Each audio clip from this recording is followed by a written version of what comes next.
ఇవాళ మన రెసిపీ వచ్చి కాకరకాయ అండి. కాకరకాయని ఎలా తయారు చేసుకోవాలో చూపిస్తాను.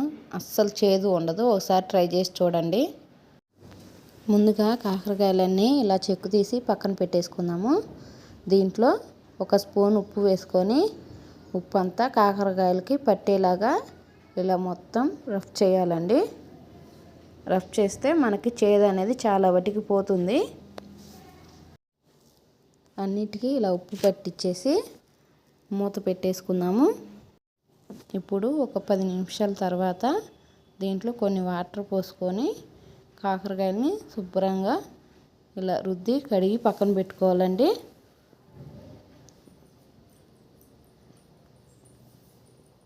మొత్తం కడిగేసి పక్కన పెట్టేసుకుందాము. కాకరకాయలు కొంచెం పెద్ద సైజు ముక్కలు కోసుకోండి. పెద్ద సైజు ముక్కలు కోసుకుంటే చేదుగా ఉంటాయి అనుకుంటారేమో, చేదు ఉండవు. పెద్ద ముక్కలు కోసుకుంటే ఇది ఒక టేస్ట్ ఉంటుంది, చాలా బాగుంటుంది. ఇప్పుడు కాకరకాయలు మొత్తం కట్ చేసుకోవడం అయిపోయింది కదా, చూసారు కదా, ఈ సైజులో కట్ చేసుకోండి. ఇప్పుడు స్టవ్ వెలిగించి దీని మీద కళాయి పెట్టుకుందాము.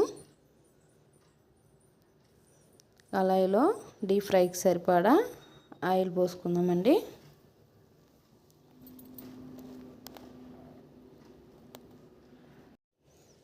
ఆయిల్ ముక్కలన్నీ మునిగేలాగా కొంచెం ఎక్కువ పట్టిద్ది.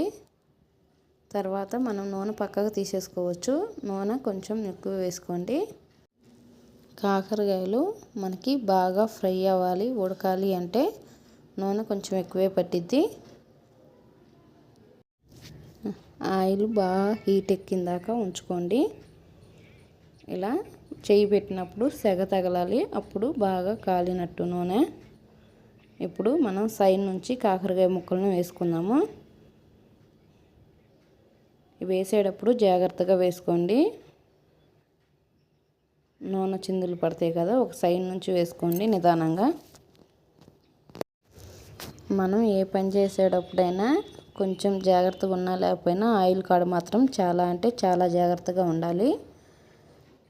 వేడి వేడి నూనె పడిందంటే తోలు లేసిపోయిద్ది.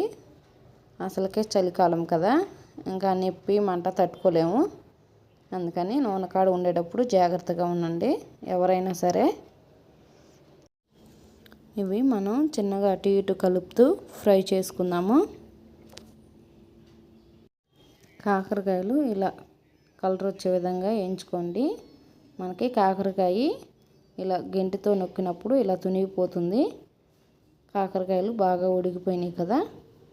ఇప్పుడు ఇవన్నీ ఒక ప్లేట్లోకి తీసుకుందాము.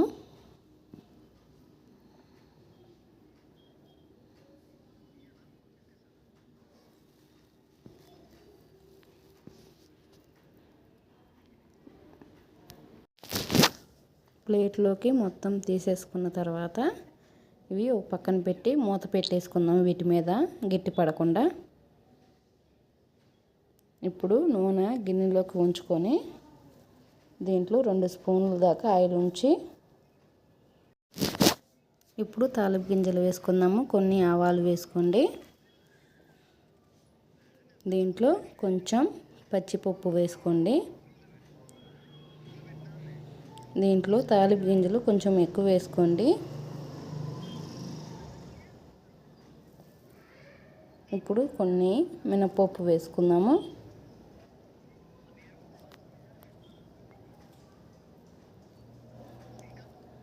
కొంచెం జీలకర్ర,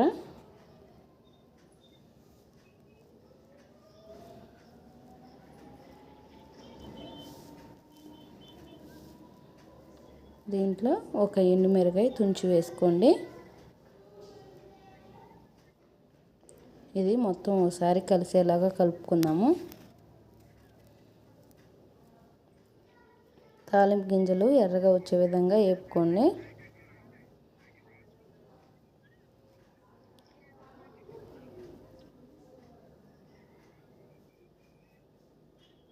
చిన్న మంట పెట్టుకొని మనం తాలింపు గింజలను వేపుకుంటే టేస్ట్ చాలా బాగుంటుందండి. దీంట్లో ఒక 2 చిన్నులపాయ రెబ్బలు వేసుకోండి. కొంచెం కరివేపాకు, కట్ చేసిన పచ్చిమిర్చి ఒక 2 వేసుకోండి.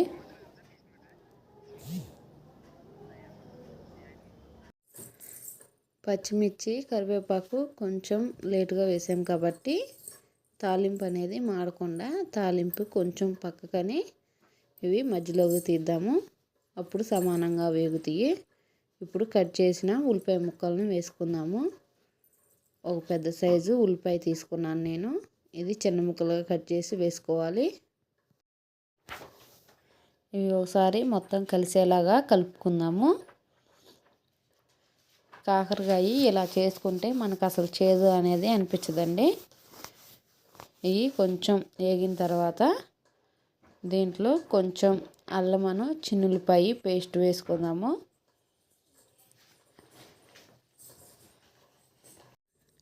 అల్లము చిన్నులపాయ పేస్టు నేను కొంచెం ఎక్కువే తీసుకున్నాను. ఇది మొత్తం ఒకసారి కలిసేలాగా కలుపుకుందాము. ఒకసారి మొత్తం కలిసేలాగా కలుపుకొని ఒక 2 నిమిషాల పాటు మూత పెట్టుకుందాము.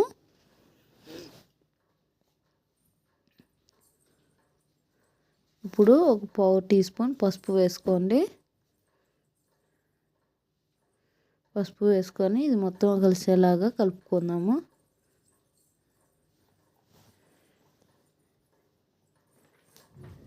మొత్తం కలిసేలా కలుపుకొని మూత పెట్టేసుకుందాం.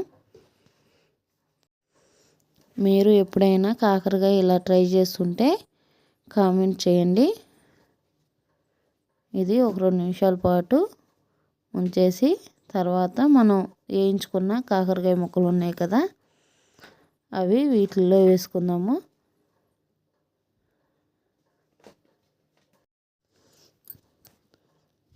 ఇందాక మనం నూనెలో నుంచి తీసినాక మూత పెట్టాం కదా, అలా ఒక దాంట్లోకి తీసుకొని మూత పెట్టుకుంటే మనకి కాకరకాయలు అనేది గట్టిగా లేకుండా మెత్తగా ఉంటాయండి. తినడానికి కూడా చాలా అంటే చాలా రుచిగా ఉంటాయి.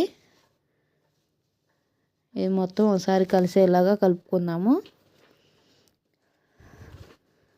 దీంట్లో కొంచెం ధనియాల పొడి వేసుకుందాము. కొంచెం జీలకర్ర పొడి కూడా వేసుకుందాము. ఇప్పుడు మొత్తం కలిసేలాగా కలుపుకుందాం. ఇప్పుడు దీంట్లో 1 కప్పు ఎండు కొబ్బరి ఉంటే ఎండు కొబ్బరి, పచ్చి కొబ్బరి ఉంటే పచ్చి కొబ్బరి పొడి చేసి తీసుకోండి. నేను 1 కప్పు వేస్తున్నాను పచ్చి కొబ్బరి. ఇది మొత్తం ఒకసారి కలిసేలాగా కలుపుకుందాము. కొబ్బరి కొంచెం వేగినాక దీంట్లో 1 కప్పు కారం తీసుకున్నాను నేను. మీరు చూసి తీసుకోండి కారం మీకు సరిపోయినంత. ఇది మొత్తం ఒకసారి కలిసేలాగా కలుపుకుందాము. నేను కారం కొంచెం ఎక్కువ ఎందుకు తీసుకున్నానంటే చెప్తాను. దీంట్లో మనకి చట్నీ పప్పు ఉంటాయి కదా, పుట్నాల పప్పు, అవి 1 కప్పు మిక్సీకి వేసి తీసుకుంటున్నాను. కప్పున్నర అలా తీసుకుంటున్నాను. అందుకే కొంచెం కారం ఎక్కువ వేసాను.